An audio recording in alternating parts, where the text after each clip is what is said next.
There are times that you meet people who embody the quote, your vision has to be big enough that other people can see themselves in it. And this woman, she is helping bring some unique perspectives. She is the host of the Powerful Parenting Journey podcast. I was thinking about what is a business I can do with my kids? What is a business that is about something that I care so much about, which is families? What were the things that you went, okay, this is how I can involve my children? I come at it from a different approach in that I know that each kid is so unique. They're so different. And each one has a different gift that they have been given. To me, he was the very first person I saw online willing to be really loud and out there about how good he was. Back then in 2016, when you're running ads, is nothing like it is now. I think sometimes we're thinking it just must happen. All you gotta do is just make a phone call and it's okay. No, you gotta be like pretty annoying in a good way.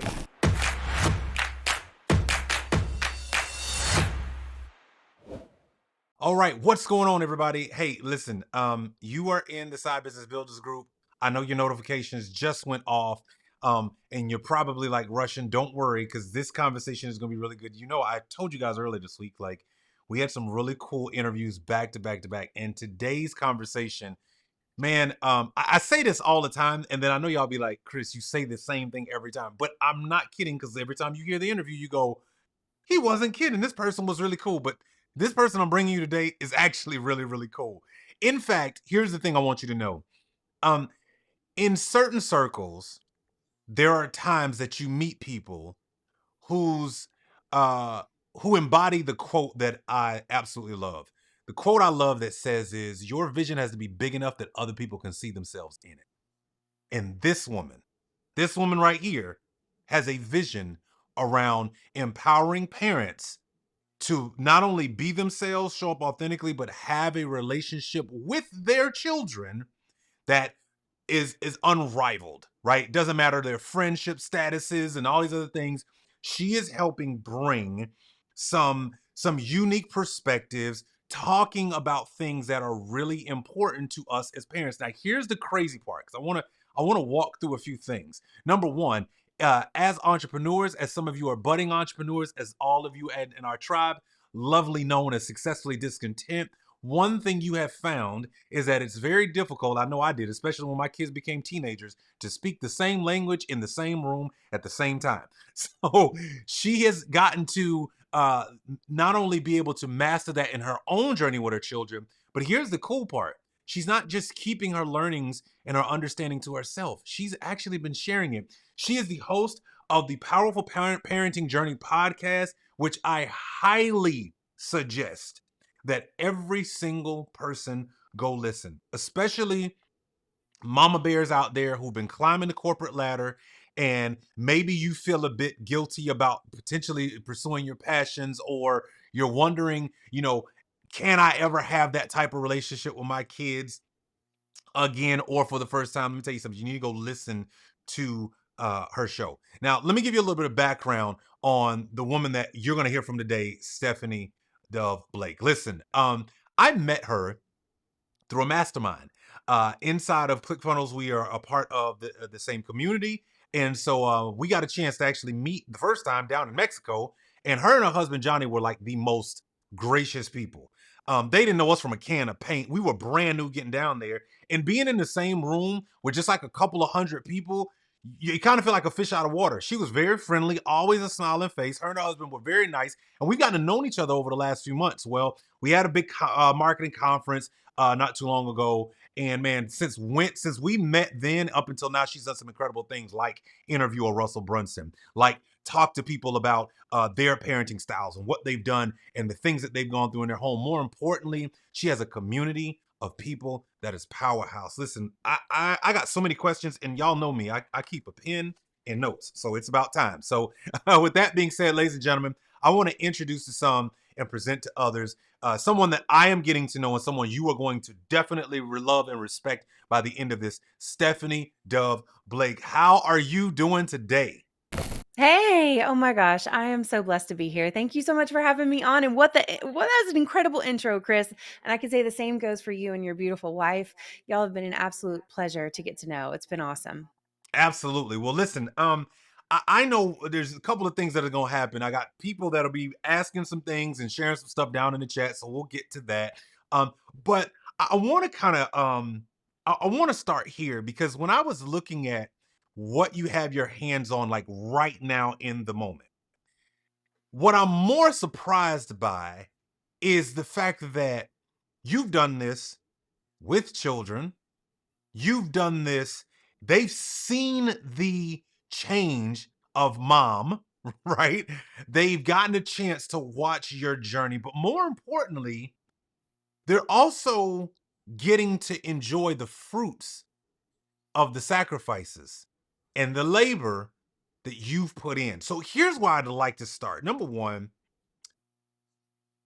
if I were to introduce you from stage, I hope I did a good job on that introduction. But if I were to introduce you from stage and you were to share like the number one thing that you're after based on where you are today, when you look back at all that you've achieved so far, what are you really after right now? And then give us a little flavor of like, what's your day to day world as a mom running a business with a very supportive husband. I got some questions about Johnny too, because he's a really cool guy. We got the chance to vibe and talk about some really interesting conversations. But what's it like being a mom, running a business, having engagement with your children, and in some ways having to hold yourself accountable to the very thing that you're actually sharing with the world? Oh, yeah. Oh, for sure, for sure.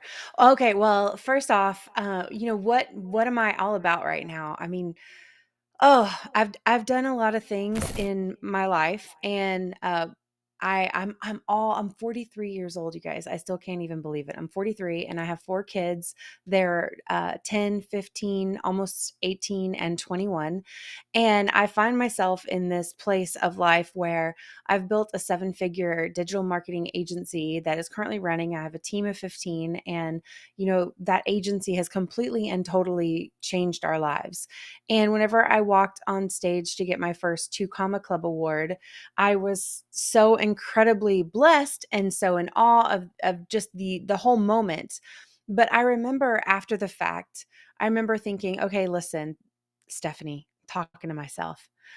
The next time I go and I get a 2 Comma Club award, this has been absolutely incredible. But the next time, and there will be a next time, I want to do it because I have represented impact in families' lives. I was thinking about what is a business I can do with my kids? What is a business that is about something that I care so much about, which is families and parenting in this crazy digital age where we've got screens everywhere, and what is something that I know a lot about that I could share with other families. And so that gave way to the birth of Powerful Parenting, the business. And I still run my incredible agency. I love my digital marketing agency. I love my team.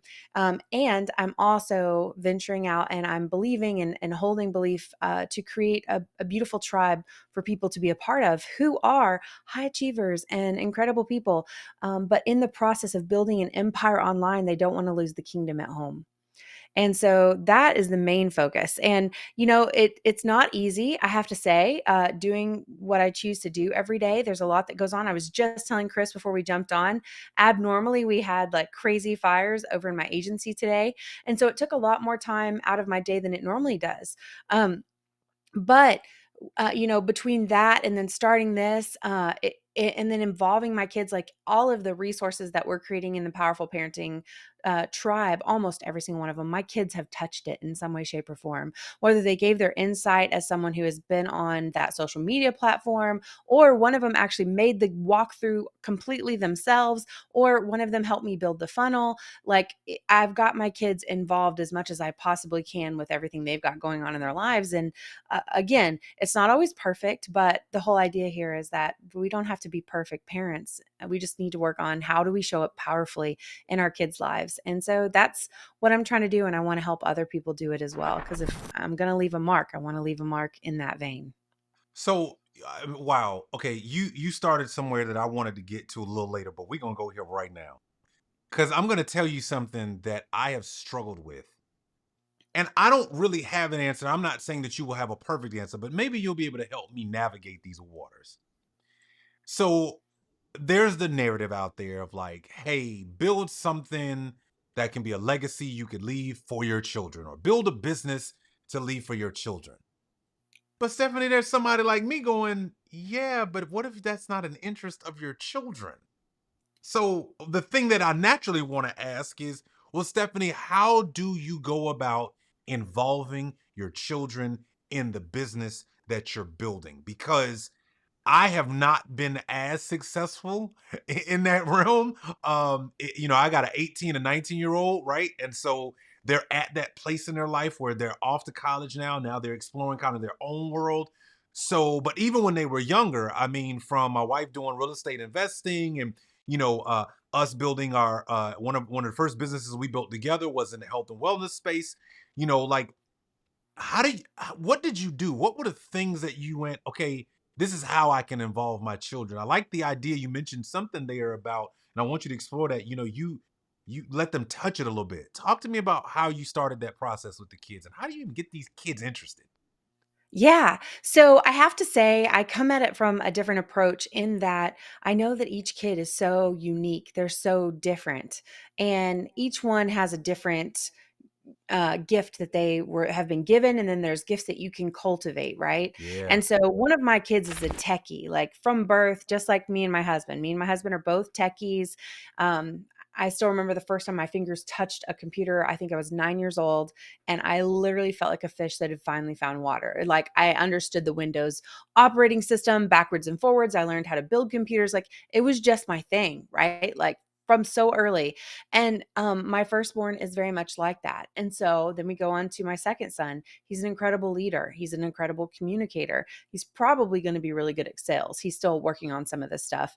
And then my third daughter is hyper creative, and she is someone I can hand a to-do list to, and she's going to knock it out. And it's incredible. And I see that gift and that skill in her. And so my youngest, she's still learning. She's a lot like my husband is. She's kind of the life of the party. She brings joy wherever she is, and not as much techie. So they're all just so different, right? And so whenever we talk about having our kids involved, I think it's super important to not shove a square peg in a round hole, and to actually just bring your kids along on the journey to see where they naturally fit in the landscape of your business. But there's a very important caveat to that, right? Because how can you do that if you're so enthralled in your business, or you're let's just say, because you can be completely swallowed whole by your business, whether you're at the beginning stages or you're at the ending stages.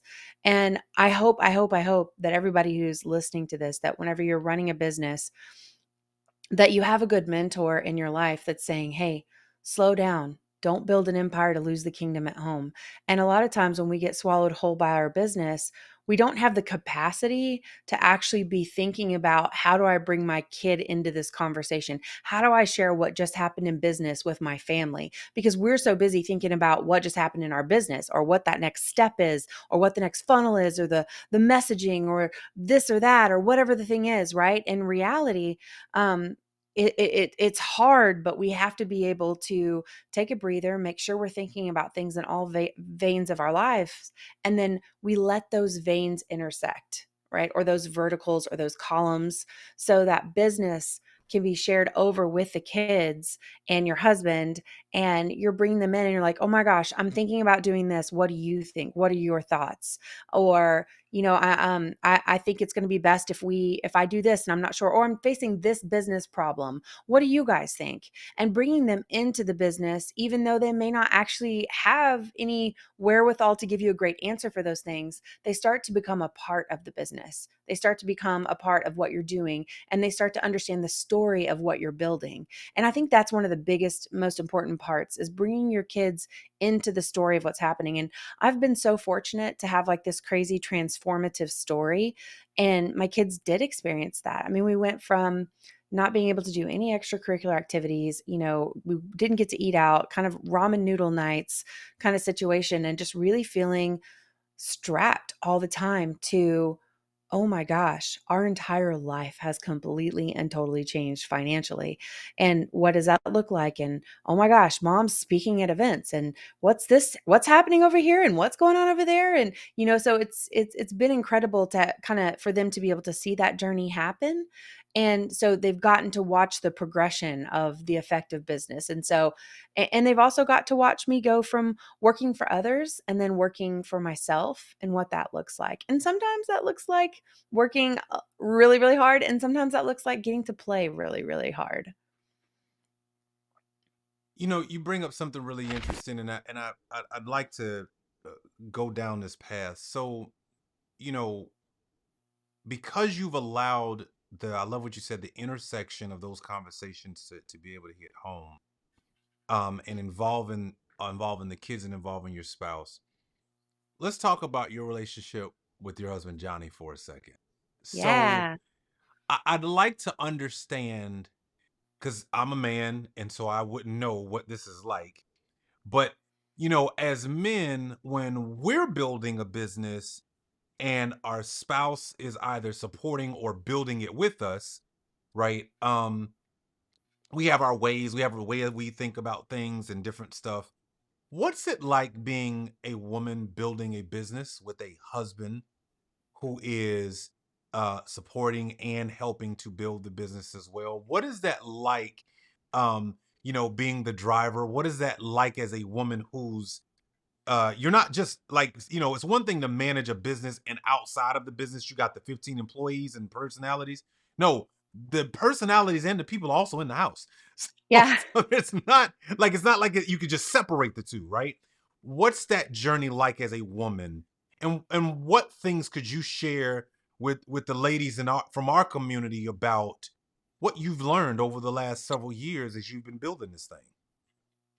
That's a really great question. And it's definitely been something that I've actually had a lot of people ask me before, because I have quite a few friends in, you know, big businesses where the woman was the one who started the business. And for various reasons, their marriage, it didn't work out, and or they're struggling, and they'll say, how are you doing all this and keeping your marriage intact?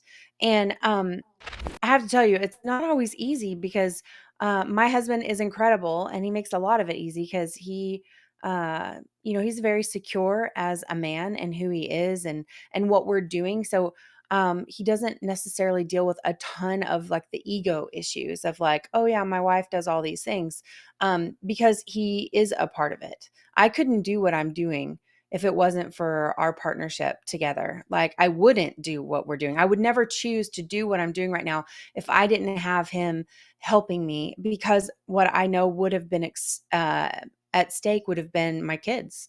Um, so him coming through and helping out like the past 2 years or so, he's been the person who in our home thinks about what are we going to eat for dinner? What groceries do we need? Are we out of toilet paper? Those kind of things. He's also making huge, big decisions as well with me, of course, but he, if he wasn't willing to be all in on that, there's no way I could really go in all in on my business and feel good about that, because otherwise what would happen is our children, wouldn't be being taken care of like the standard at which I want them to be taken care of, and um it would be so much harder to do anything because instead of turning away from this computer and turning into my family and spending time with my kids, I would be running to Walmart to do the grocery shopping. I would be making every dinner. I would be running the kids, going and picking them up from school and dropping them off, and doing all these things that he carries and he does. And I have so much respect for that because for decades, well, a decade and a half, that's what I did. I was a homeschooling mom of four, right? I was homeschooling 3 kids and nursing and trying to start a business and doing all the laundry, doing all of the dishes, making all the meals and doing all the things. Like I know what it takes. It is a job. It is a real job. And so with Johnny, he it's so funny. I've always called him John, but his given name is Johnny. And so for him, it's been really important for everybody to know him as Johnny. And so I'm trying to correct calling him Johnny. But so my Johnny, he is definitely a backbone in this family, and I couldn't do any of it without him. But the things that we have had to work on, to all the women in the group and the men in the group, is that when I'm traveling or we're doing anything, he would often say to me, he's like, "It's not that I don't trust you; it's that I don't trust other men." And so we would have some issues with whenever I was traveling, and I have to travel quite a bit for my business on the agency side. And there was some anxiety and things like that that we had to kind of work on together in how do we cross this bridge and what does this look like for me to be traveling to events? Like, when can I bring Johnny with me? When is he going to need to stay here or want to stay here? And then how do we have effective communication so that he's not concerned and worried about me? And then he knows that I'm okay and that nothing has happened to me and this and that. And listen, I'm an ADHD entrepreneur. So I'll be out at an event and I will be, when I'm talking with you and we're in person, I am all in on what you're saying. And it's almost like I lose all sense of time, all sense of anything. And so I was the worst. I would like just be gone for 3 hours. And it's because I'm just talking to people. I'm talking to people for 3 hours. And I wouldn't think, oh man, I should definitely make sure John know that I actually made it to the event and I'm alive or I made it back to my hotel room or whatever. So there's been nuances of learning how to navigate those things and then also how to navigate handling money and big business decisions. Almost always try to run any huge big business decisions across through Johnny because I value his wisdom, and I value his buy-in even more than I'm not even more. I guess the same amount as his wisdom. I value his buy-in on what I'm doing and what we're building together, essentially. Yeah, it's interesting that you bring up some of those things because I will tell you, my wife is, when we first got married, she made way more money than I did. Hmm. And that took a little getting used to as a husband. A lot of men struggle in those areas, mainly just because of ego. So, fellas, let it go. But most men, because our need to feel significant at times, unfortunately, was tied to monetary gains, right? Yeah. So, there was that, but then there was also the understanding that, and I know I've learned this. There are things that my wife is better at than I am when it comes to overall business. And so we started understanding each other better and going, Mm, okay, this is where you're okay, then you need to stay in your lane and then you need to stay in your lane because then if we both are working that way, this thing could actually work. yeah. What has worked that you guys have found in that rhythm of staying in each other's lane um as you've been building business? Like what is that for you guys? Ooh, that's another good question. I would say I am a problem solver by nature. Like Okay. I joke around with my team. Like sometimes we'll have a heavy day or whatever, and there'll be like this list on our rally document of all the problems or things that they need answers. And I was like, all right, let's go. I eat problems for breakfast. Let's do this. Right. Like, and so that's just kind of my mentality and my attitude around, who I am and how I show up. And my husband, of course, is a problem solver, but he's a thinker. Okay. So I don't know if you're familiar with Strengths Finder. If you've never taken the Strengths Finder test, I highly recommend it. And their focus is on your strengths, hence the name Strengths Finder. And so at the top, that whenever you take the test, it spits out 34 strengths, right? And you're going to have strengths that are at the top and you're going to have strengths that are at the bottom. So the strengths that are at the top are what you're really good at. Like this is where you should really flow and be if you want to have exponential growth. Whereas the things that are at the bottom are actually, weaknesses. They're not so strong strengths, as like they like to say it. And at the bottom of my strengths is deliberation. And so what that means is I don't like to deliberate. I don't like to mull things over. I like to think through things quickly and I like to make decisions. My husband, on the other hand, is very good at deliberation. He wants to think things through and he also likes to poke holes in things. And he likes to say, well, I don't think it's going to work because of XYZ. And so it's been so neat once we've done the Strengths Finder as well as Myers Briggs. Oh my gosh, the revelations we have had about each other in marriage and also in business has been huge. Just understanding our personalities. And we joke around and we laugh. Well, let me close the loop on the it's so funny I said close the loop, but I'll tell you why in a second. But let me close the loop on the deliberation situation. So I will get in there and I will solve problems and I will make decisions quickly, but sometimes that doesn't serve me. Sometimes I need to slow down and I need to ask people who are actually really good at deliberating and thinking through all the scenarios first before I take action. And so I've learned that. And so I utilize my husband and two other people on my team. And I always, whenever I have big decisions or things like that, then I'm always like, okay, I need to chill out and I need to like roll this over and chat with Johnny about it and see what his thoughts are. But then whenever we go over to the other side of it, it's very funny because there's one area that neither him nor I excel at. So I'm an ENFP on the Myers Briggs. He is an ENTP. And so my personality type is the campaigner and his is the debater. And so, but the curious thing about this personality assessment is the very last letter of that assessment, ENFP, and we John and I both have a P at the end, means that you are an open looper. And that means that you love to open loops. Means you have lots of ideas and yeah, it could be that. And you're fine with leaving things up in the air rather than closing those loops. And so that's been one thing that has been huge for John and I, because that we have to be both aware that neither one of us are necessarily really great at closing loops. We don't mind just going, yeah, I think we could do that over there, maybe.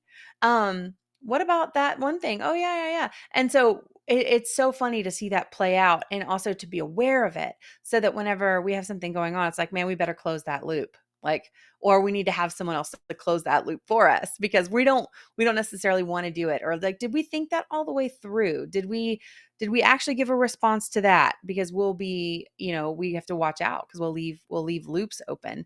So yeah, so we've learned both how to stay in each other's lane, but then also where are our weaknesses because we're so similar.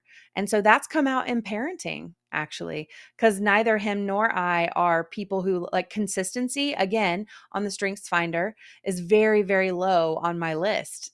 I don't like doing anything consistently. Like, don't make me show up and do the same thing over and over again. I will rebel in some way, shape, or form. And my husband is the exact same way. So I can actually create tons of schedules. I'm actually really good at schedules and all of that kind of stuff, but keeping them is like a whole different story. And so it's comical between him and I when we set something in the house and we're like, this is what we're going to do. And some of our kids are more consistent than we are. And it's like, weren't we supposed to do that thing? Or like, weren't we going to be doing this every week? And we're like, it's been 6 weeks of that. Do we have to do it? And so it's just really comical. So knowing yourselves in your combined weaknesses, your combined strengths is just it's so incredibly powerful.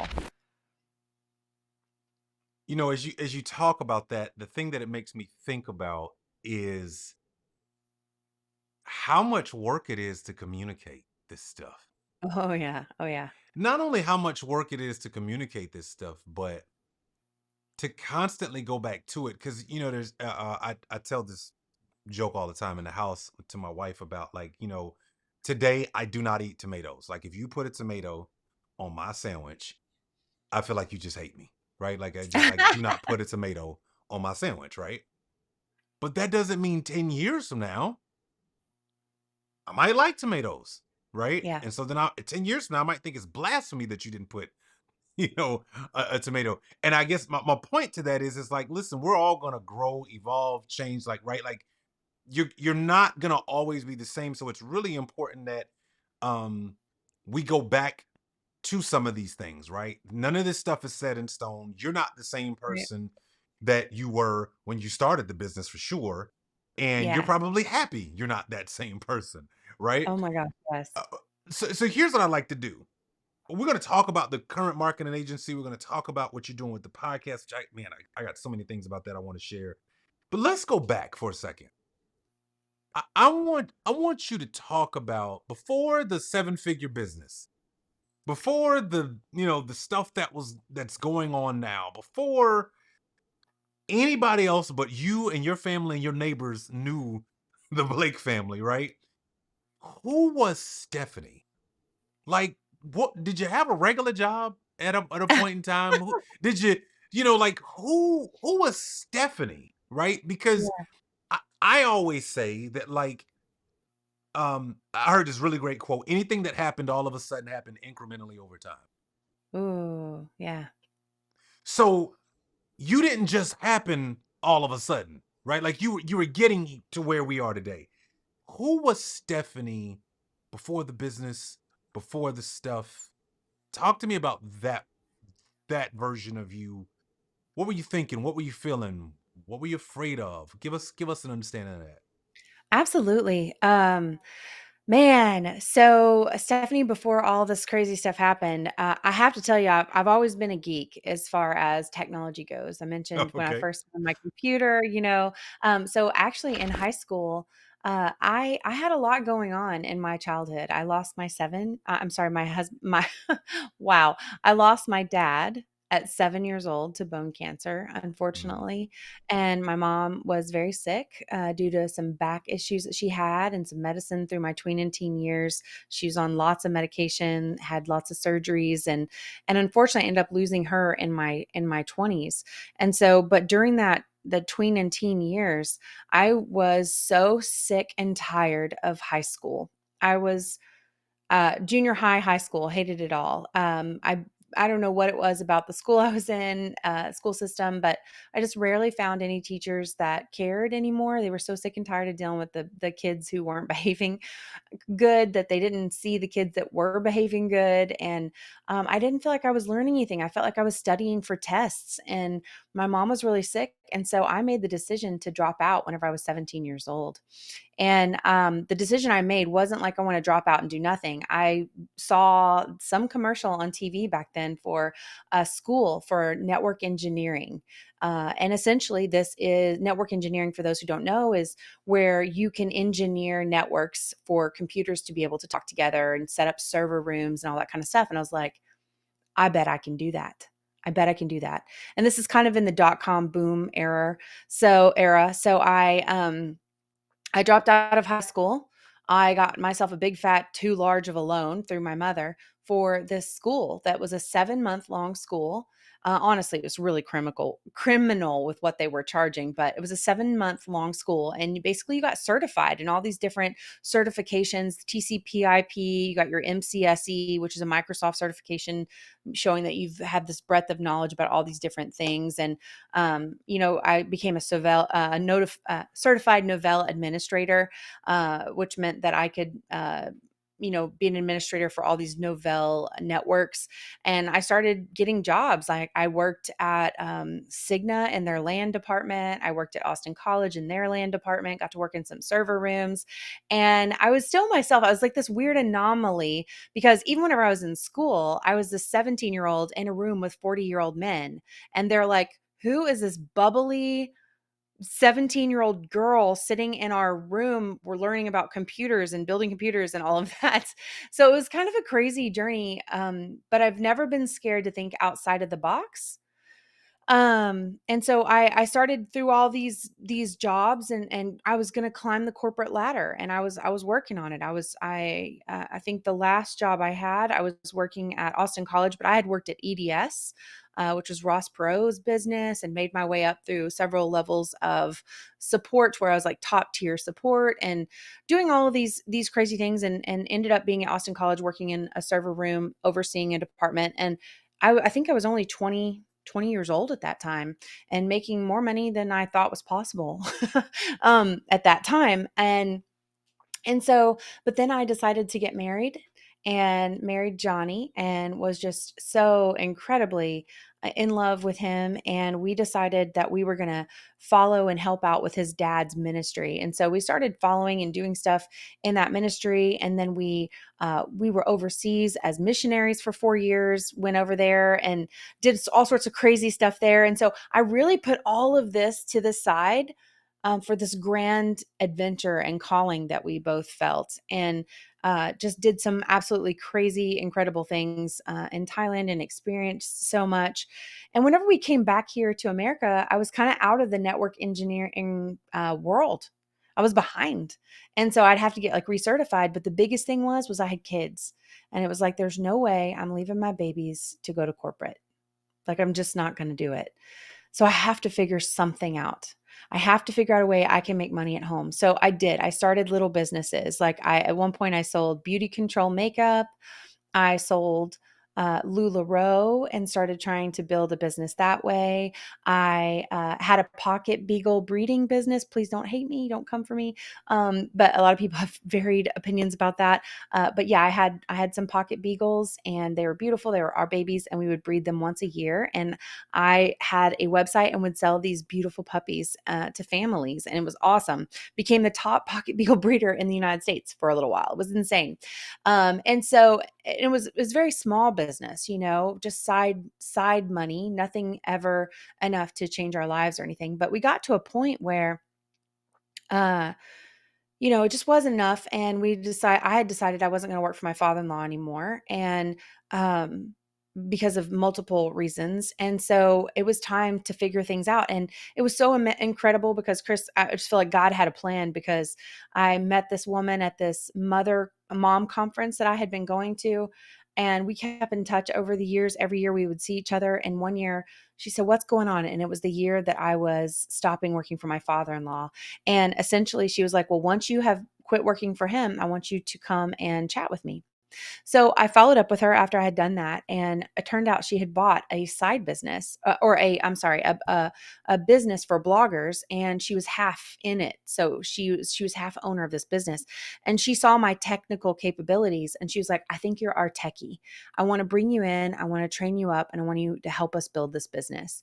So she starts feeding me courses. Amy Porterfield's webinars that convert, Jeff Walker's product launch formula, Billie Jean's clicks into customers. So I start devouring courses and just learning everything I can. Next thing I know, I'm learning about funnels, and I'm building funnels, and I'm learning about Facebook ads. I'm learning about how to put together a webinar. I'm learning about blogging. I'm learning about all this crazy stuff that I didn't even know existed. Right. And so I start doing all these things for them, and the business is going all right. We hit some hiccups, but essentially it starts growing, and she sells that part of the business back over to the original owner. And the owner says, "Hey, you're done. Awesome, Stephanie, but I'm changing the direction of everything. So you have 1 month, and then you will no longer have a job," essentially. So I had 1 month to figure it out. I Wait had a to figure out second. how, yeah. Wait a second. Wait a second. So I want to figure out these details here. So, what year did you start working with this lady on this blogging business? And then how long was that before you get this news? Yeah, I think it was at the end of 2014, and I Wow. worked with them, I think, for about a year. A little bit, I was just barely a year. And so then I'm sitting there, I'm like, "Oh my gosh, what am I gonna do?" And that's when I had taken Billie Jean's course, Clicks into Customers. And so my thought was, "Okay, I'm not going to corporate. I know about this world now. I have no idea what I could do." But Billie Jean had this example of a dentist. And I was like, what if I could do that for this local chiropractor that I know? And I didn't really know this chiropractor, but I had seen him online. I'd given him some feedback on his videos. And I was like, what if I asked this chiropractor? And I literally laying in bed one night, I'm like, "John, what do you think if I asked this chiropractor if maybe I could run some ads for him on Facebook and try to get him some people into his office?" And John was like, "Duh, do it." And so, So um, wait a second.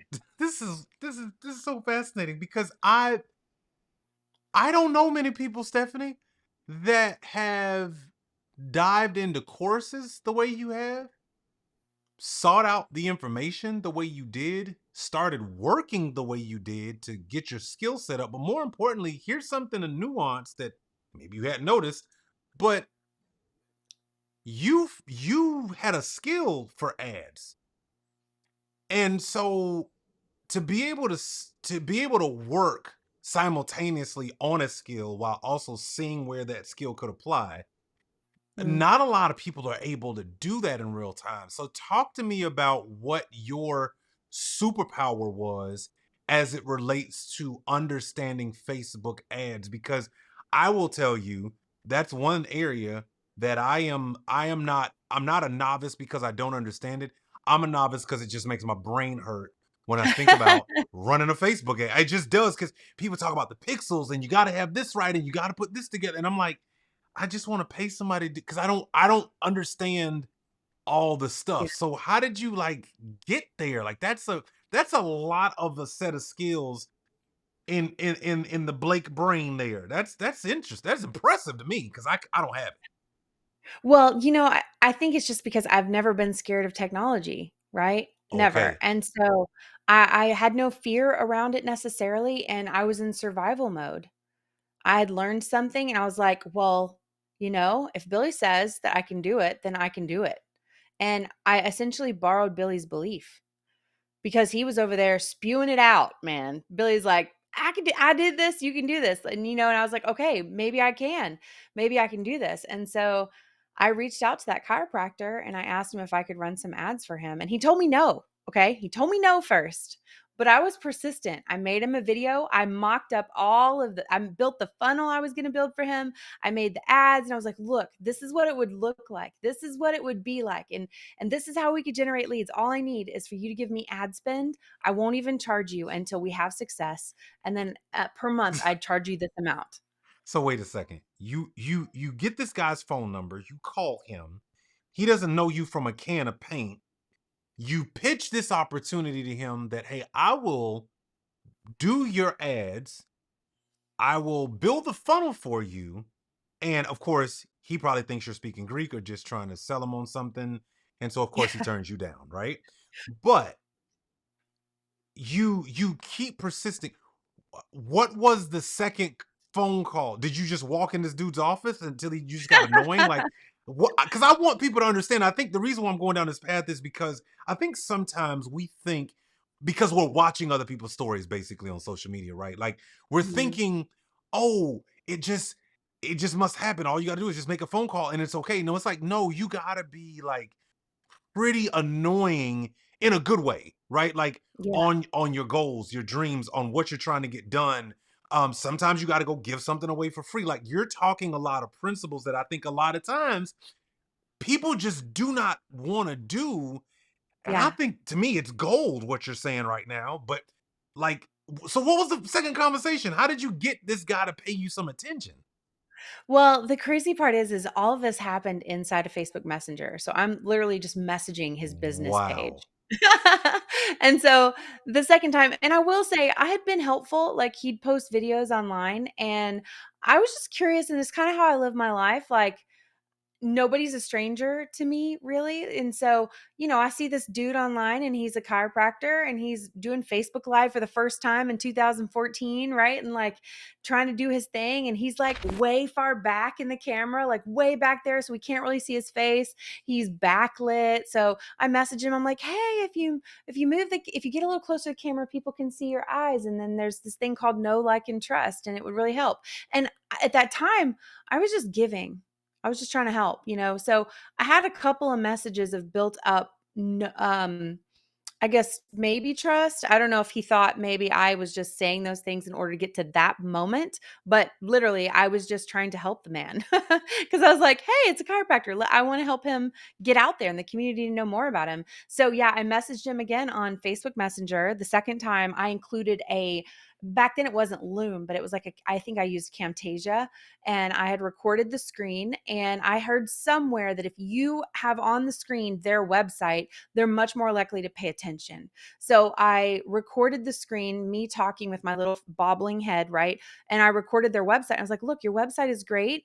This is all awesome, but you don't even have a pixel installed. So you can't retarget people. You've got all this traffic coming to your website and you're not even able to retarget them should you want to retarget them with Facebook ads. And so I just dive into them like, look, this is what we could do. We get the pixel installed. Here's the targeting I would use for your area. Here's the funnel that I built. And I just show it to him. So I had a lot of time invested there. I mean, it wasn't a ton of time. I didn't do everything. And it was so much simpler back then. It's gotten a lot more complicated now. But I just had everything mocked up so that he could see that I was for real. Because otherwise, I'm just probably one of the many other marketers that are in his inbox just trying to get his attention. And so the crazy thing is he said yes. And he let me run that campaign. And we generated, I think it was 80 leads that month for him. And because he's an incredible chiropractor and had a really awesome office, he generated around $60,000 of extra income in his practice that month. And Okay, so first of all, he was let's not freaking act out. like that's a small number to you chiropractors out here. who are watching this video, I want you to understand the thing that she didn't say. What Stephanie did not just say is there are people who could help you if you are struggling to get people in the door. But you got to be open to a different way of doing it. Yeah. I don't think I don't think sometimes we understand cuz I got a lot of friends who had their businesses. Like I got a friend of mine right now I'm thinking about who um the chiropractic business is a family business and it's nationwide. Mhm. But they haven't changed a thing about the way they do stuff. Mm, mhm. And so, of course, the churn and the constant, hoping that Oh, somebody yeah. walks through the door. And it's like, no, sometimes you got to embrace a different way of doing stuff. Thankfully, there was a Stephanie there being a nuisance saying, look, I can help you, right? But that doesn't always happen. And so wow, like this is an incredible story because here you became a win and a godsend to this person who had no clue, right?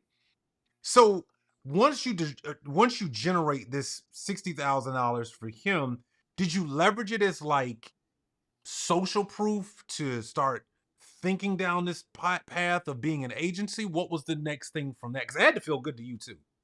Oh my gosh, I was freaking out. I was freaking out because this guy was now gonna pay me, essentially $1,500 a month, and I was like, "Oh, that's more." Whoa. Like, I'm like, "Oh my gosh, this is just crazy for me because I'm gonna be monitoring his campaign." And back Mm-hmm. then in 2016 when you're running ads is nothing like it is now. Like, you literally could set a campaign and it was good for a couple of weeks. I mean, you gotta check it and stuff.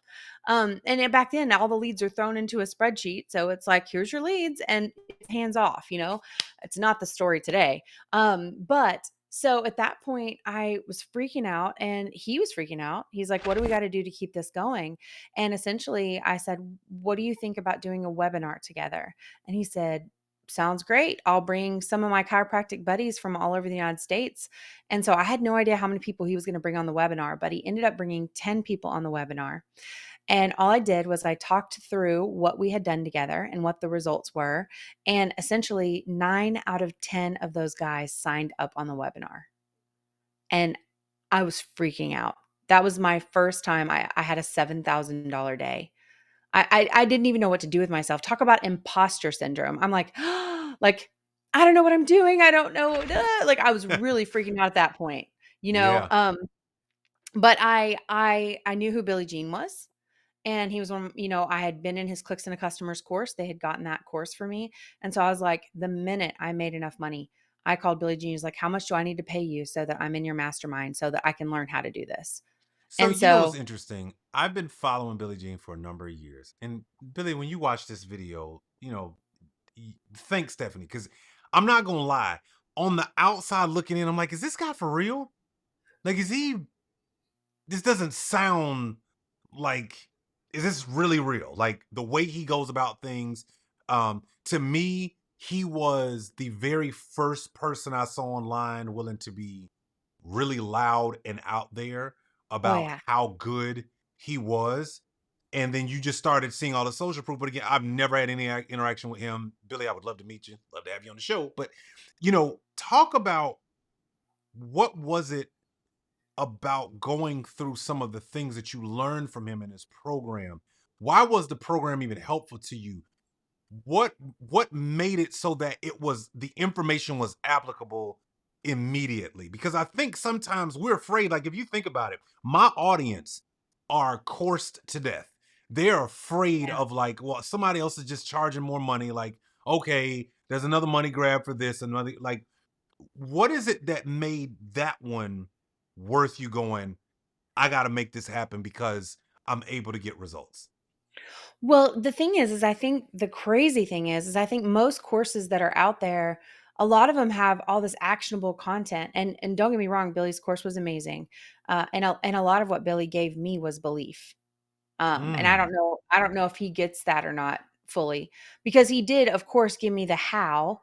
right? There were walkthrough videos on how to set up a campaign. There were walkthrough videos on how to what a landing page should look like, and he'd talk about, copy, how should you communicate sales messaging and how do you close a sales call? There's all that kind of information there, but man, there's so many courses out there that contain that information, but I think the difference was Billy let me get that belief, and then I was hungry enough to do it.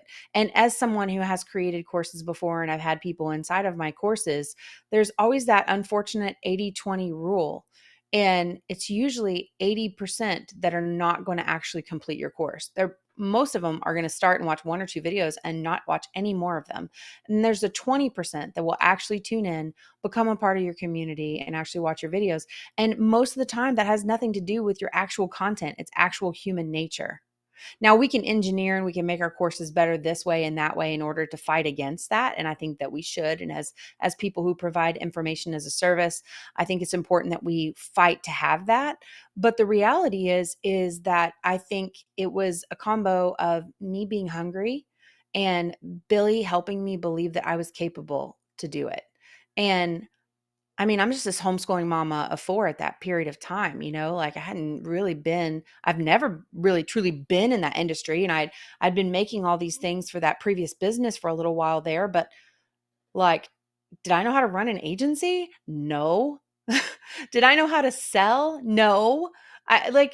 There's so many things I didn't know, but I was willing to step out and do it, and then once I had done it and I got this first client and then we did this webinar, then I was willing to pay people to show me the path that I couldn't see so that I didn't have to stumble and fall on my face over and over again. Now, I still stumbled, I still fell on my face, but there were so many things that I didn't have to go through and didn't have to deal with because I was willing to say, okay, I just made this huge chunk of money, but I'm going to turn around, I'm going to hand that chunk of money to someone who's already walked the path, who can make and collapse time for me and who can make my journey more straightforward. Because the reality is I got kids, I got a family, I've got goals. I am in survival mode. I'm going to make this happen, but I cannot make it happen by myself.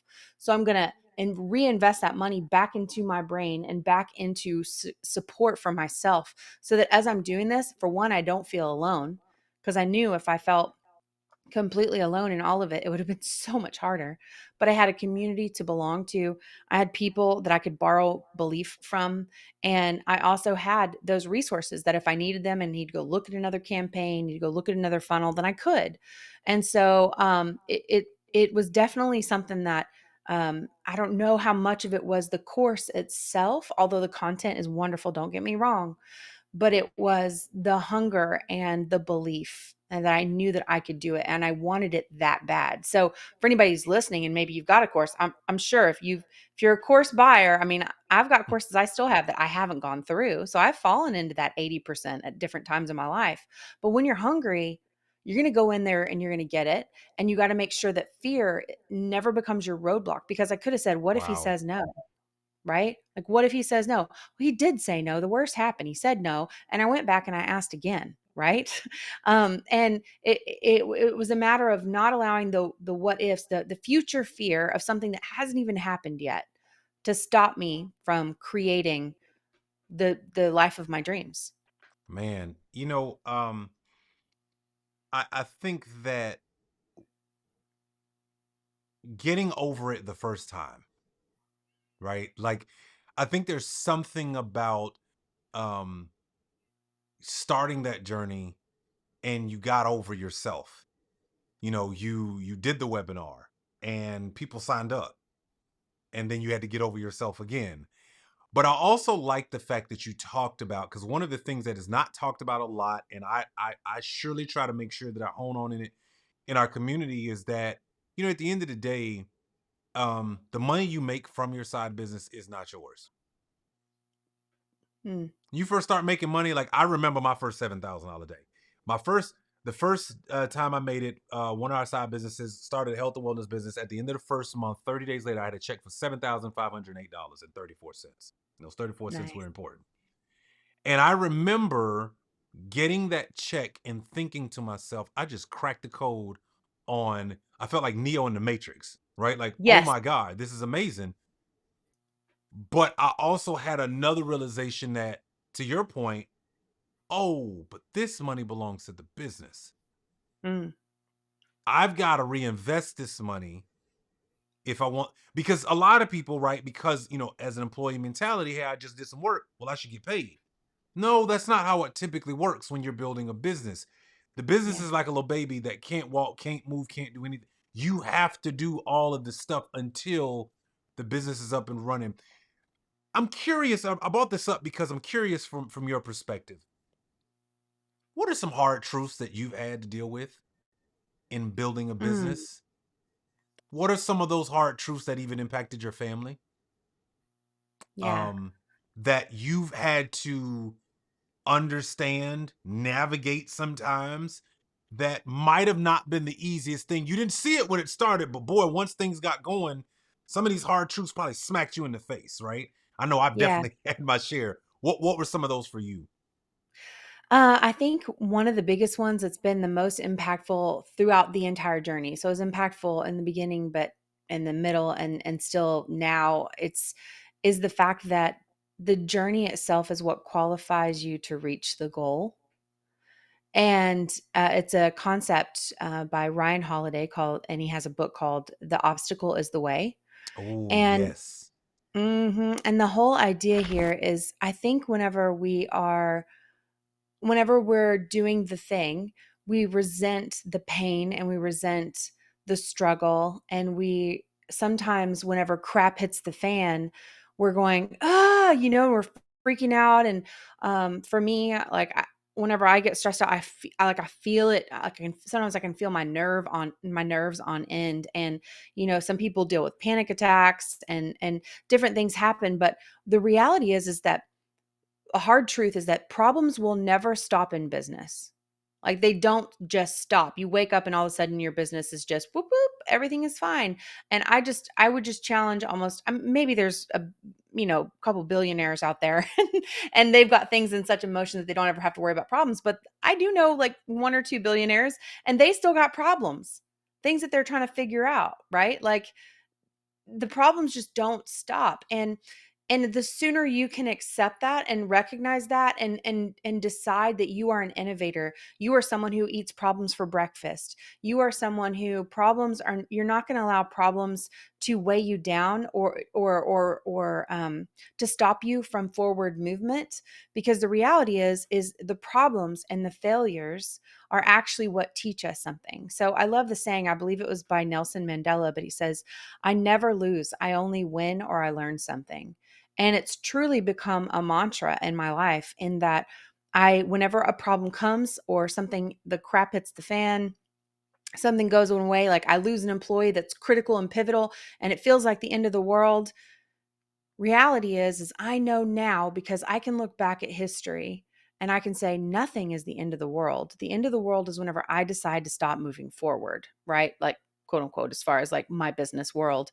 And if I decide to shy away from this problem, if I decide not to take care of the problem or to shrink away in fear, well then I've actually really lost. But the reality is I know who I am. I can look back at the history of Stephanie, and the history of Stephanie says that whenever going gets tough, whenever things are really hard, what do? I rally and I figure it out. It's not always clean, but I freaking figure it out and I move forward, right? That's what I do. I move forward. And Man. so I start to understand and learn and build this muscle of confidence. And I'm probably going to butcher this, but Myron Golden talks about confidence in a manner of like having faith in yourself. Like you can confidently, you can confide in yourself. Yeah. And he has this great teaching on it. If you don't know who Myron Golden is, guys, check him out. But the whole thing is we lose faith in ourselves whenever we don't show up, whenever we back away from things. But I started to recognize that, like, look, if something happens in business, it isn't the end of the world, because I'm going to figure it out somehow, some way, because that is what I do. And to take on that mentality and not allow that to be dissuaded by whatever problem hits me that day is one of the biggest hard truths, because those failures, those hard hitting things are what grows the character and what grows who I am, so that I am qualified to reach the end of my journey or these goalposts that we reach. And it's because I was willing to overcome those things. And entrepreneurialism is freaking hard. Like, if Yes. it were easy, everybody else would be doing it. But there's very few select people who actually make it past the first year in business. And that's because problems come and they come and they come. And if you can adapt a mentality of, I'm a problem solver. It's what I do. Like, I wake up, I eat problems for breakfast, right? Like, I never lose. I only win or I learn something, right? And so Yeah. every situation that happens, it's happening for you, not to you, right? And so changing that mentality so that, and it's been one of the biggest revelations for me because I now understand at a deeper level, and I'm sure I have deeper levels to understand it at even still, but I understand at this level that when the crap hits the fan, instead of automatically feeling that anxiety, feeling that insecurity, feeling that imposter syndrome, feeling that fear creeping in, instead, I don't have to do that. I can go, oh, Hmm. look, this is an opportunity to grow. This is an opportunity to lead. This is an opportunity to become a better problem solver. And I'm not saying that's easy, but whenever you can make that switch, it changes everything because you become Yeah. unstoppable. I agree. I'm in the middle of that right now. One of the things the last few years of my life, um, one of my counselors said something to me I'll never forget several years ago. He said, Chris, you have to learn how to make emotionless decisions. Hmm. That's hard. That's Yeah. really, really hard. Um, but I learned this thing from my pastor, and shout out to Pastor Furtick, because several years ago he said something I'll never forget it. And he said, your emotions are indicators, but they should not be your dictators. Hmm. They should not dictate your next move just because you feel something, right? They're an indication that something's off, right? And I have in business, in dealing with people, in not making money, right? In things not working out, in rejection, in whatever, right? I've learned that part of the game is, as Myron would say, it's either working for you or working in you. Either Mm. one, whatever you're struggling with. And so I've gotten to finally to that place that you talk about of accepting that hard truth. Yeah, that's so good. That's And so it's good. hard. And It's I will. not the easiest thing on the planet. No, not at all. And I would even go as far as to add to that a little bit too, and something I've learned as a woman, and I'm not sure, you tell me, Chris, if it's the same as a man, but Hmm. emotions hit a little different for me. Like, I always joke around, like, with different mentors that I'll pay to have, like, mindset coaches, right?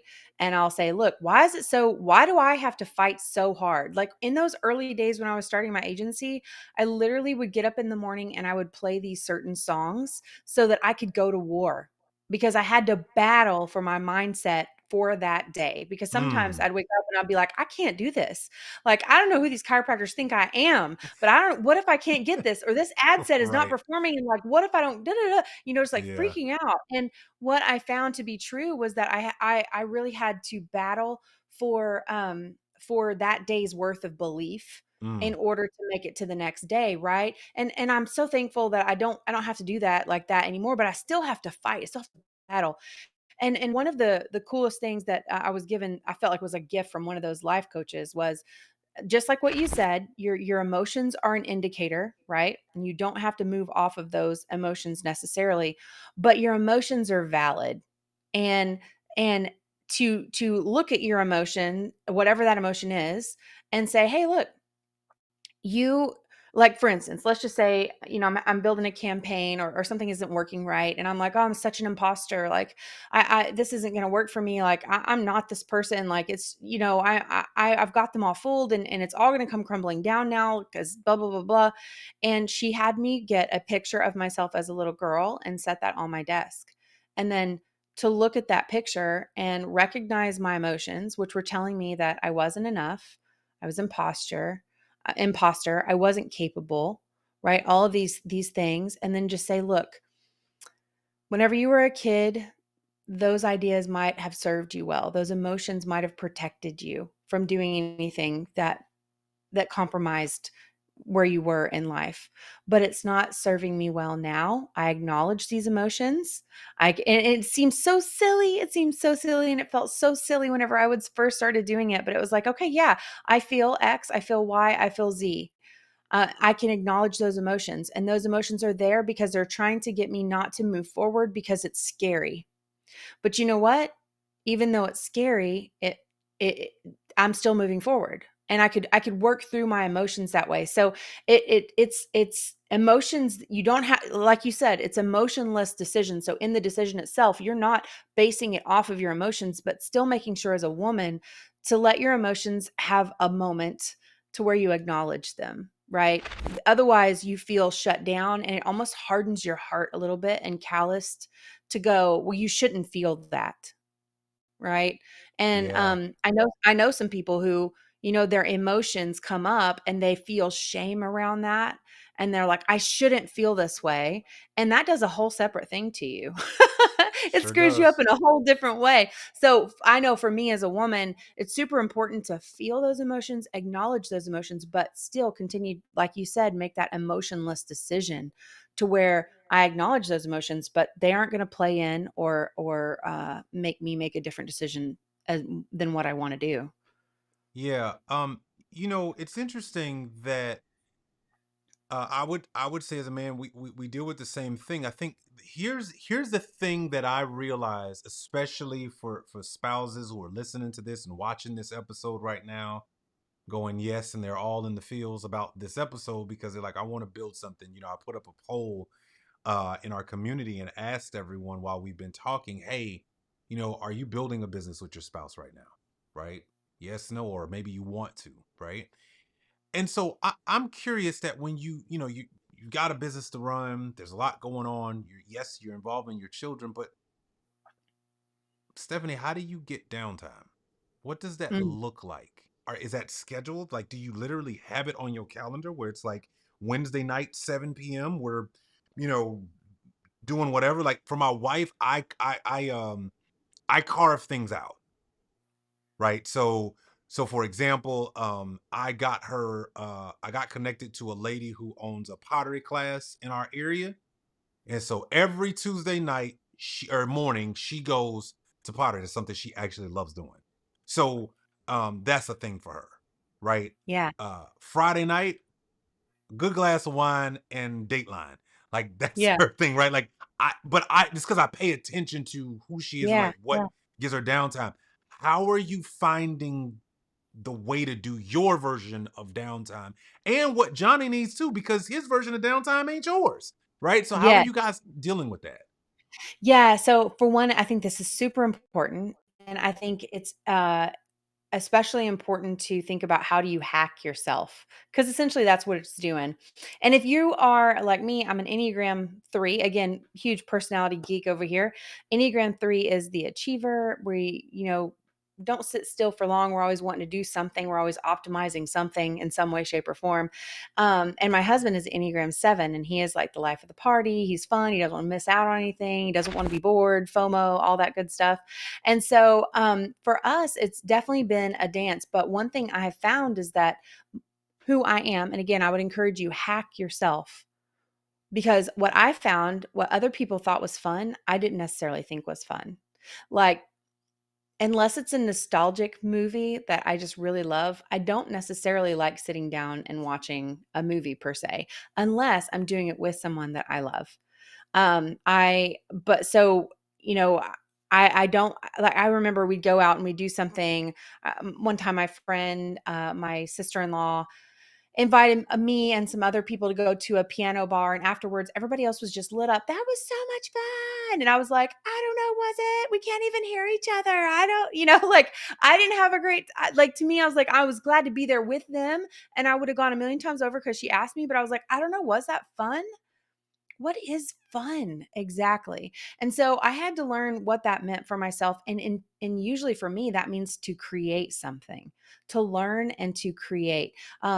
Again, going back to the strengths finder, it's so crazy because once I understood this, it blew me away. And again, I just feel like it's like God's design. But I've always known that I love to learn stuff, process it for myself, and then I love to tell other people about it.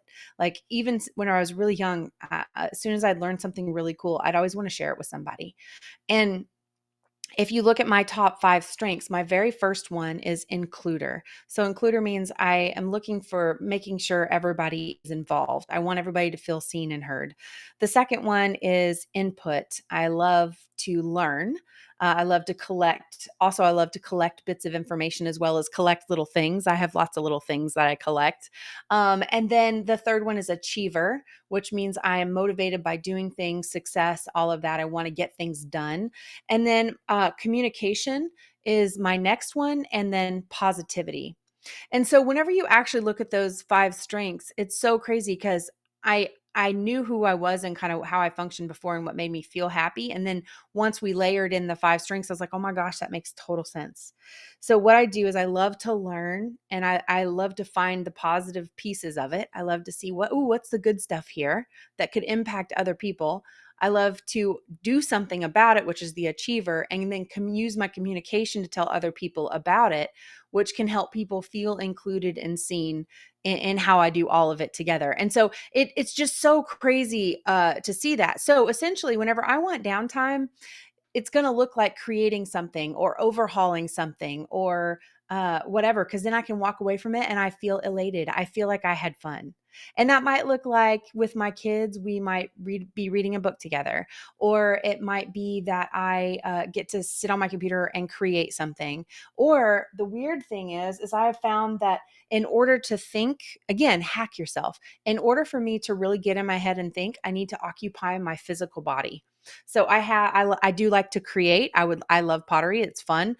But I have this little thing. It's called diamond art. So I love to have a nice little setup with some diamond art, and I'll be doing the diamond art, and my brain is just going. It's just going, and I'm just getting to think through certain thoughts and ideas that I have, and then I'll stop and write things down. And so anyway, that was a really long answer to essentially say, for me, it usually looks some form of creation and then turning it around and creating something based off of whatever I've learned.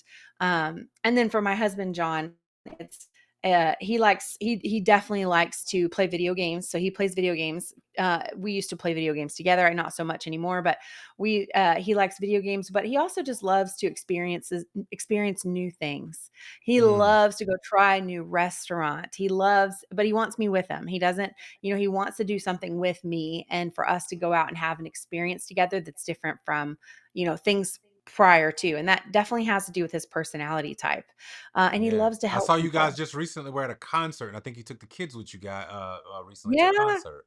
Yeah. Yeah, we went and saw Owl City, and so that was a new experience, and the kids love Owl City, and so we just had that fun family. And to me, would it have been fun to go see Owl City? Probably not by myself, but to go to Owl City with my family, Yeah. now that was fun. We created Yeah. memories and event horizons that night, and it was just amazing.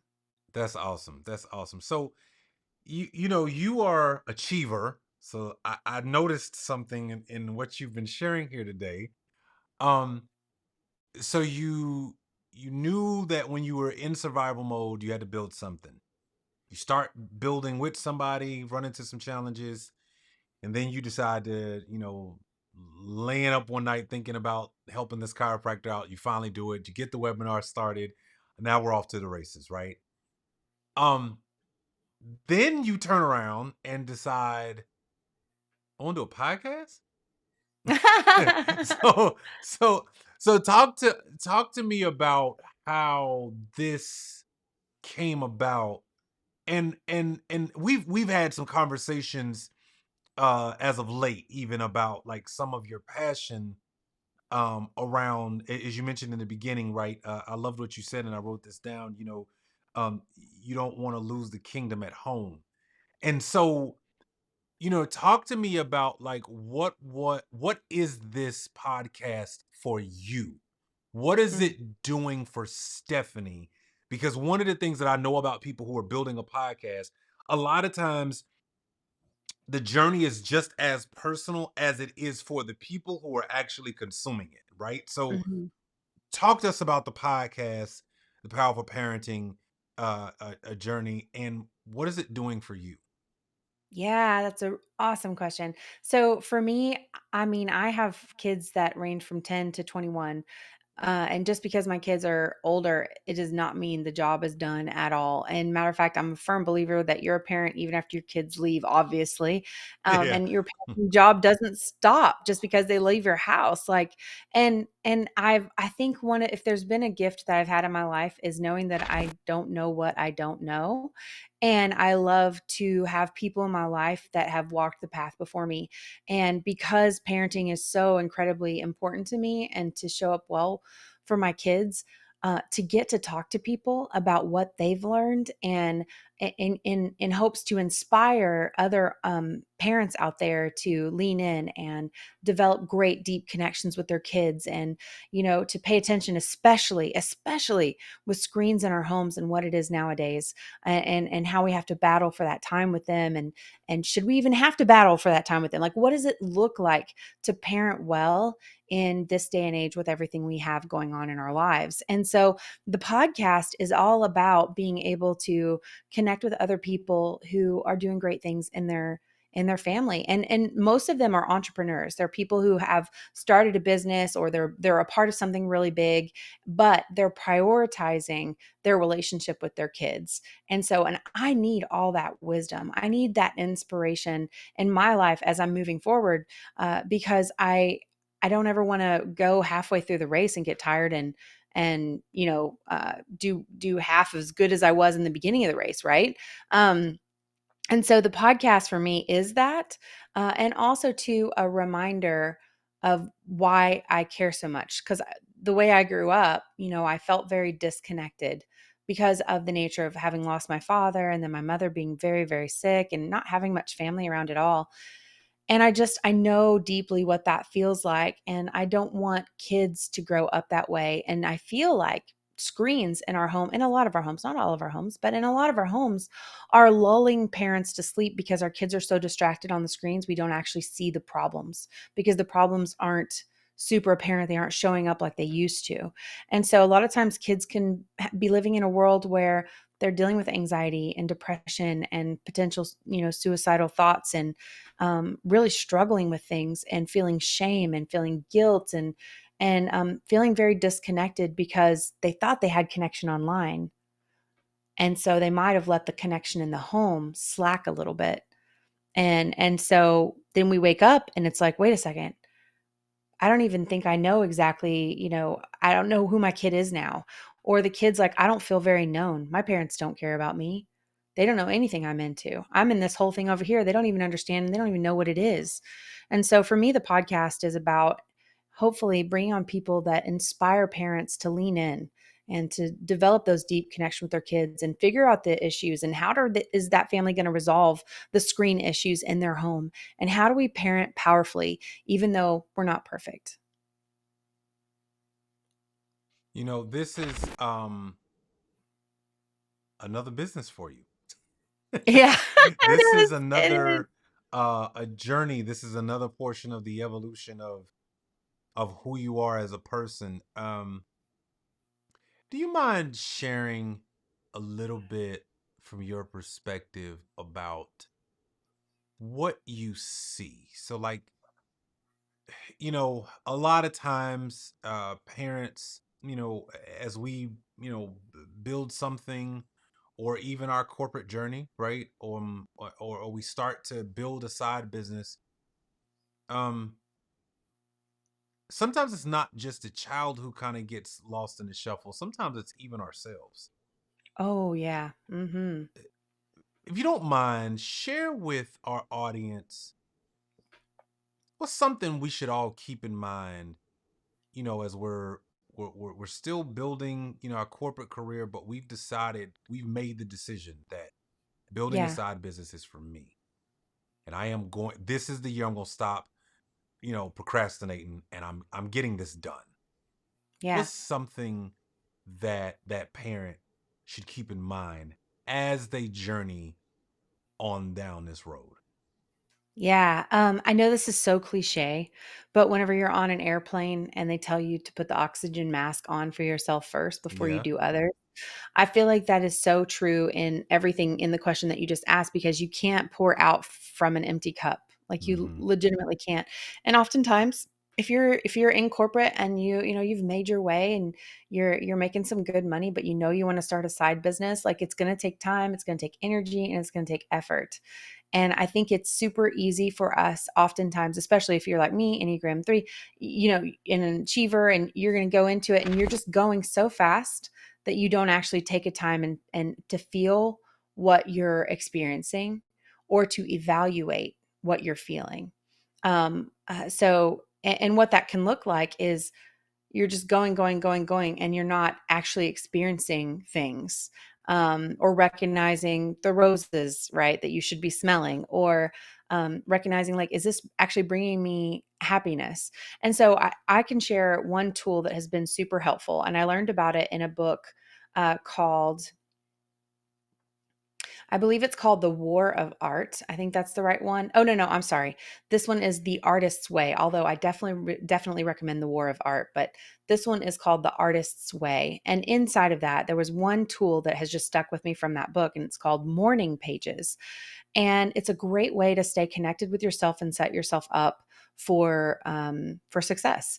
But it is not something that is easy to do, and it's also too not something you have to do for the rest of your life. It's a tool you can pull out and use. But essentially, what you do is you wake up in the morning and you have a notebook beside your bed whenever you go to sleep. So you wake up in the morning, and the first thing you do before you get out of bed, before you do anything, you literally just sit up, you grab that notebook, and you start journaling out anything and everything that you think. So it's a stream of consciousness. Anything you think. My toes are cold. I wonder if the dogs want out.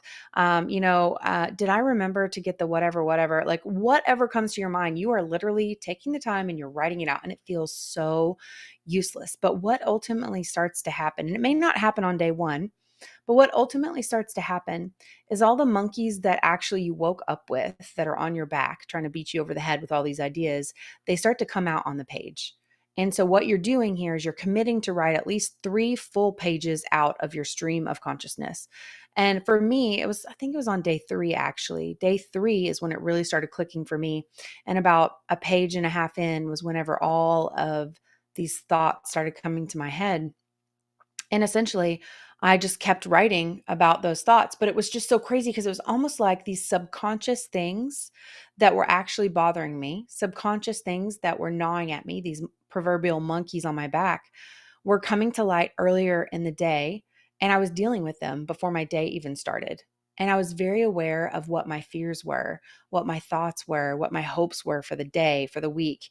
And it was so powerful because it helped me to really just understand and stay connected with myself as a human being and what I'm experiencing, and remembering, that moment when you're just sitting there with a pen and a piece of paper, that I'm a human having this existence with a spirit, I've got a body, and like this is what my emotions and my brain and are thinking. Now, what, and then I would take it and I would say, what's reality? What's the truth of my situation? Here's all these things and these thoughts and these feelings. But what is the truth? What am I moving forward with in today? And so I would do morning pages every day for, like a couple of weeks, like a week or two. And then I would put it down and I'd pick it back up whenever I need to. But incredibly powerful at helping me stay connected with myself. So I didn't lose myself in the process, staying connected Man, with my why. that's actually very powerful. And the fact that, I think one of the things that I have been blessed to do in life is to just start recognizing patterns. And I think that's a really great exercise so that you can start getting aware of your own patterns Yeah, so for that you can sure. stop. It's interesting. Things that are happening subconsciously typically be tripwires that we don't even know we're dealing with, Hmm. but it's directing us, right? And Oh, so for being sure. able to write it down, see it, now you become consciously aware and you go, oh, okay, all right, let me deal with that, right? Oh, wait a second, I see that coming. And I think that's so powerful because, I could say even for myself, I think the very first time I gave myself permission, and this is kind of where I want to start to end here. The very first time I gave myself permission to believe I could do something outside of the job was probably around 2011. I tried my hand at a travel company. It was like a network marketing company, and I wanted to give myself, a chance to see like, oh, maybe it could happen, right? Maybe I could build something and get moving. And I just remember a couple of things that happened, and I want to kind of ask you about this. I think the first thing that I noticed, because I just pay attention to patterns, is that one, they had a community of believers, not just Mhm. people, right? Like, it's one thing to say, oh, yeah, those people over there, but no, this is like saying, I live in a neighborhood of ultra crazy people that believe my neighborhood is the best neighborhood. You don't understand neighborhoods until you live in mine, right? Like, it Yeah. was that kind of like infectious thing. It was like, oh, these people are serious about their community, right? That was Yeah. the first thing I noticed. The second thing I noticed was that they believed that the system could help anybody, anywhere, whenever you came in contact with it. Mhm. They really did believe that. So they didn't mind going out and talking to other people about it, right? They didn't mind. They will go anywhere and everywhere and basically evangelize the mission, right? Yep. Mhm. To get people to be a part. When I look at what you're doing with Powerful Parenting Journey, that's what I'm seeing. Mm. I'm seeing this movement of saying, "Hey, listen, you're building a business, you got kids. We're your people." Right? Like Yeah. like Yeah. like we're, Yeah. we're your people. We are here for you. So I'm curious, as I kind of give you that frame, is that right, or are there things that you other things that you're trying to communicate with people so that they understand? Because I've heard you mention several times throughout this interview, like, hey, you're not alone, right? You Mhm. wanted to make sure you didn't feel that way when your parents passed away. You've Yeah. you know you've done that in your home, right? And continue to do that in your home. You as a wife don't want to feel like you're alone. You're making sure Johnny doesn't feel like he's alone, right? Like, what are those other things that about this movement that you're creating, that you're trying to get across, that you want people to feel every time they interact, whether it be your podcast, if you have a newsletter, all those things. What are some of those other messages? Yeah, I mean, not only that, you're not alone, but that you are the parent for the job. And so it's Mm, kind of like this weird statement because you could argue all over it, but I think that I really do believe that our kids are given to us for a reason. I believe that yeah. we obviously there's DNA and there's all these things and they get these traits from us and all of these kind of things, but ultimately we're the best thing for our kids. And I Mm, believe that through and through and through.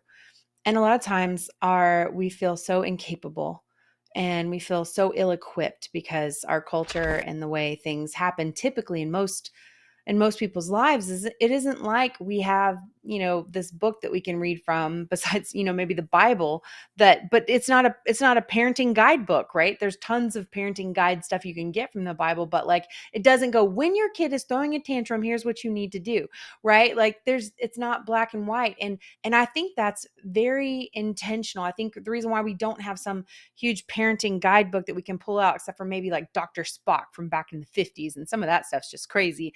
But the reason we don't is because every kid is unique and they're so unique. And it's up to us as parents to figure out how to hack our kids, essentially. Like I'm talking about hacking myself, hacking our kids, right? Like what makes my Josiah light up?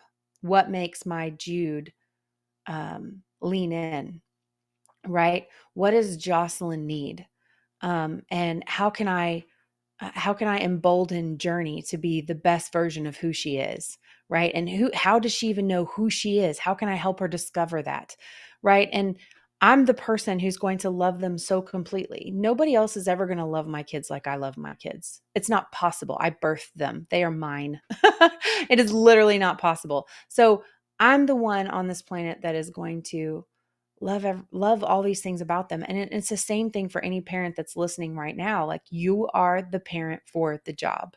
And a lot of times we just feel so inadequate, but the coolest part about it, and I know I've already said this once, is that we don't have to be perfect. It's just about looking for those opportunities to show up to be powerful in our kids' lives. And sometimes those small, powerful moments can make up for a whole handful of really bad choices and wrong moments, because kids are resilient and they love us, and they do want that relationship with us. Ultimately, we might burn some bridges and screw things up really bad, but it's never too late. Yeah. It's never too late, and it Yeah. takes work and effort, but, so I think that's the other message. You're not alone, and you are the parent for the job, and I firmly believe, while we've got tons of screens in our home, and we've got social media, and we've got all these voices that we've invited into our homes, and things like that through these devices, technology is not actually the enemy. The enemy is the disconnection that can happen inside of your home, right? Sheesh.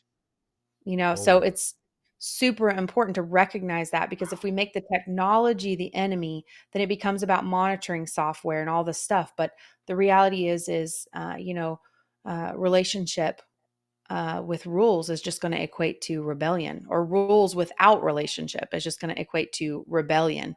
And so it's all about that connection and leaning in and recognizing that it's not actually the devices themselves, it's the disconnection that can result from it. That's the actual enemy. wow. You just said something, and I am writing this down. Rules without relationship is what equates to rebellion. That is Mhm. that is very, very true. Is there a scripture that you stand by that is like written on your heart, that is your go-to as you continue this journey of building a family, building businesses, and allowing yourself to be vulnerable as you can in front of your tribe? Is there a particular scripture that's your anchor for who you are right now? 100%. And I'm going to try to pull it up here and see if I can just read it to you, because I'll inevitably get it down wrong. But it's in Ephesians, and it says, then Christ will make his home in your hearts as you trust in him. And I don't know what version this is, but it says, your roots will go down deep into God's love and keep you strong. And may you have the power to understand, as all God's people should, just how wide, how long, how high, and how deep his love is. May you experience the love of Christ, though it is too great to fully comprehend, that you would be made complete with the fullness of the life and power that comes from God. And so for me, it's all about, how can I experience God's love fully in my life and allow my roots to go down deep into God's love? And from that, I mean, the roots are where you soak up all of everything that helps with growth on all sides, right? So, how can my roots go down deep into God's love? And from that, it impact all of those around me, so that they too can experience what God's love is, right? And so that's the main one I always think of. I'm like, man, am I rooted? Am I rooted? Is this Wow. rooted in love, right? Is this going to impact, my kids? Am I living a good example of how I feel like I've been loved by God, and, done a lot of deep work to accept that? And so that I am so fully loved for every bit of who I am. And how can I love those who are around me in a similar way, so that they could experience a piece of the love of God, just a shadow of what he's capable Yeah. of, is what our human love is like. You know, it's interesting you brought that up, because I was having a conversation with a gentleman a few months back, and we were sitting down, and we were talking. One of the things that we got into was the conversation around the scripture that says God will give you the desires of your heart. Hmm. And we were talking, and he said, and he does like his own Bible study. He actually, like, he gets out on a boat in the morning on the lake, and he just sits there and he reads. And he said the thing that has been bothering him is that scripture, and he couldn't figure out why. And he said because what he realized was he was reading it too fast. And Mm. he said when he slowed down, what he realized was God was actually saying to him, I will give you the desires of your heart. Mm. Not, I will give you the desires of your heart, not whatever the thing you want. Now, I'm actually going to give you the desire. I want to put it in your heart. And that's the thing that I'll go create with you in Yeah. your hands. And I was like, oh my God. And he was Woo! like, at some point in our lives, we got to slow down because maybe we're letting our flesh or whatever our own desires are like overshadow what he really is trying to say, right? Mhm. And I never, and I'm bringing that up because of what you just read. I never looked at that scripture as it's my job to build my roots deeper in God. Mm. Never, personally just never thought about it like that. Mm, And mhm. so I think it's such a great perspective to say, no, it's actually, I'm the one that's got to do the work because God's done all the stuff. I'm the one that's got to dig my roots deeper in his love, in his grace, in his understanding, in his forgiveness, in his ways. It's not the other Yeah. way around. God's done Yeah. the part. And so, it made me think of that when I had that conversation with him because I'm like, I never thought about that. Well, and I love that scripture so much because it says at the beginning of that one, I think, what is it? It's like Psalms 37 or something like that. I Mm-hmm. tried to Google really quick, but the very first part of that scripture actually says, "Delight yourself in the Lord." Yeah. Right? So, like, delight yourself in the Lord, and then he will give you the desires of your heart. And so, like, I agree with you. I think that's so cool. It's a huge revelation, but that first part of the scripture oftentimes gets left off because Yeah. that's the action. We have to take that action of finding our delight in the Lord. What does that look like? How do you find the delight? And then when you do that, then this is what is going to happen for you, right? I There you can't, go. because you create that pathway for his desires to become your desires. And then all of a sudden when you delight in him and your desires become in alignment with what God's got for your life, then of those desires will come to pass. Like Yeah. it's just incredible. You know what I mean? Because he's got plans that I always say that, like, you I picture our lives like this tapestry, and I grew up with a weird looking tapestry in my house. It was this Hmm. very small thing my mom had gotten from, I think, some garage sale somewhere. But she hung it up in one of our rooms in our house. I remember looking at it, and it was a woven type of tapestry. And it was so intricate. Like, whoever did it, I mean, I'm sure my mom couldn't have paid more than like a buck or two for that sucker, but it was very intricate, and I'm sure it was worth a lot of money at some point. And, but the craziest part was you could zoom into this little bitty part of the tapestry, and it was just so intricate in order to create this thing that looked this certain way from far away. Whenever you zoomed in, you wouldn't have known that that was what it actually looked like until you went back further. And it took a lot of effort to make it look that way. And so, I think about our lives as these tapestries. And whenever we look at little glimpses of our life and where we are, it's like when we're zoomed in on this one little bitty piece of this tapestry, and we think we know what it's going to look like, but ultimately, God has this grand tapestry planned out for us. Like, just beyond anything we can fully comprehend. Like, I feel like as we grow, if we're walking alongside in his path, and he just keeps growing our dream capacitor. Like, how much capacity do we have for a dream in our life? And it starts out itty bitty, and then it gets bigger, and then it gets bigger, and it gets bigger. And it's like, oh my gosh, because I will tell you, I never would have thought that Social Sparrow, my agency, would become what it is today. And I never would have thought that I've gotten to do the things I've gotten to do, that I've been able to. I just, when I tell you, I never believed that we would never just rent, right? I never had capacity to believe that I would have a car that was paid off, or that I could buy multiple houses, or that I would be a part of huge masterminds that cost so much money to be a part of, or that I would get to travel with my family and bring my kids with me, or that I would speak on stages. Like, all of this stuff, like, I had my dream capacitor could not hold that dream whenever I first started.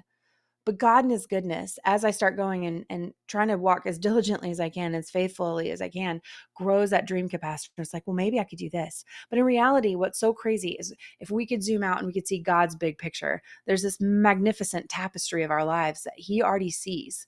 We just have to align our desires, like that scripture says, right? Delight ourselves in the Lord, align our desires with what he's got for us. And that plan is more magnificent than anything that we could map out on a sheet of paper or on whatever software it is I use, a lucid chart, right? Of like what our plans are. Because he just has a bigger vision. He has a bigger view and he knows us so intimately.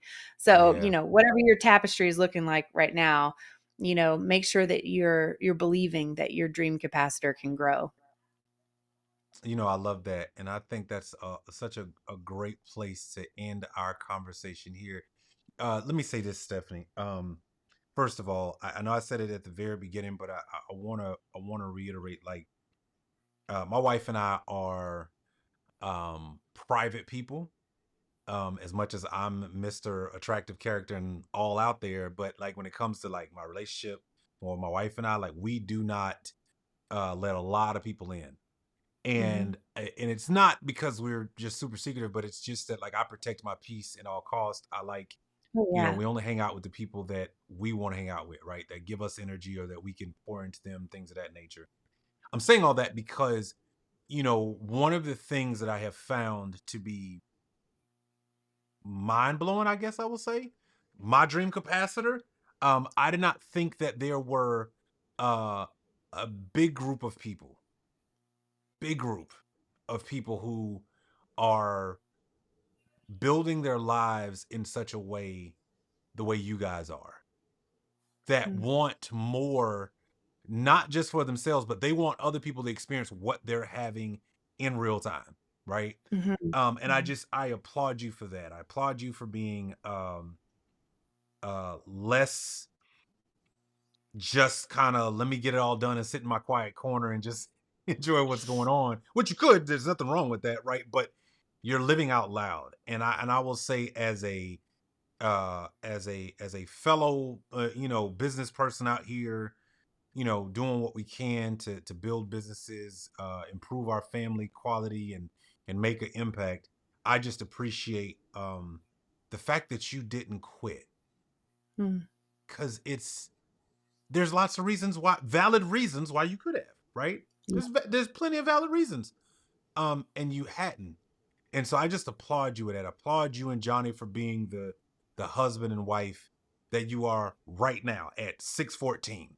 Like, no other version necessary, right? Like, because to your point about it doesn't have to be perfect, that you can do this imperfectly. I think, sometimes we need people outside of ourselves to say, "Hey, it's cool. I'm happy with your imperfect." Right? Like, Right. it's all good. Right. And it works. And I just, I applaud you guys for doing what you're doing. And whether or not your kids understand it right now is not the most important thing. What matters is you've done it and you are doing it. And there's more doors and opportunities that are open for your children and for their kids and for the people who choose to be in your world. And to your point, that tapestry is, we only see this little lifetime that we've got, right? We don't know what that means long term because you started. So I just applaud you for not quitting, because none of this would have happened, right? None of Yeah. none of what's going on right now would have happened. It wouldn't have been possible because it would have moved on. You know, uh, Man, there's so many other things, but we gotta go. We gotta go. We gotta respect your time and other people's time. But here's what I want to say for those of you listen. You've heard a lot about Stephanie's life. I'm gonna ask you guys to do something. I don't always do this. Go listen. Apple Podcasts, Google Play, Stitcher, TuneIn, iHeart, wherever you listen audibly. Please go listen to the Power of Parenting Journey podcast. Okay, she's interviewed people like Russell Brunson. Okay, I got a chance to get on there, so at some point you'll hear my crazy voice on there too. And we had a really cool conversation. It was absolutely incredible. And I'm not just saying that; like, you'll get a chance to hear it. But we had a really cool conversation. You don't know this gentleman yet, but you will, because I'm trying to get him on the show. This gentleman named Pedro. Oh my God, when you hear his personal story, I promise you will be like, I have no excuse after listening to the Yeah. stuff, like, literally. So listen, I love all of you. I hope you enjoyed this episode. If you did, here's what I'd like for you to do: leave a review. Y'all, that is like the most important thing you can do, and it literally takes 5 seconds with your thumbs. Or if you're watching this on YouTube, do me a flavor: go subscribe, share this interview with somebody else. And do me a favor in the comments, y'all always comment, let Stephanie know thank you. It's really important to our guests, right? That they, because they come on, shows all the time, and they're wondering like, was this helpful? Was this valuable? Let her know what was valuable from this conversation today. Okay.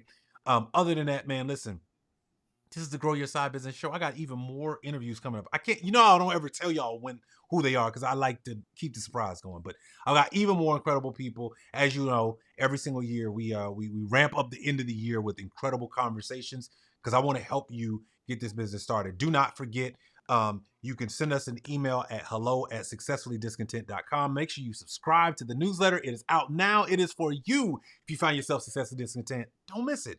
Jump in, community, conversation, all the stuff that we've talked about tonight, you could definitely find it there. Okay. Love you guys. Have a great, incredible night. Until again, man, see y'all in the next one. Have a good one, everybody.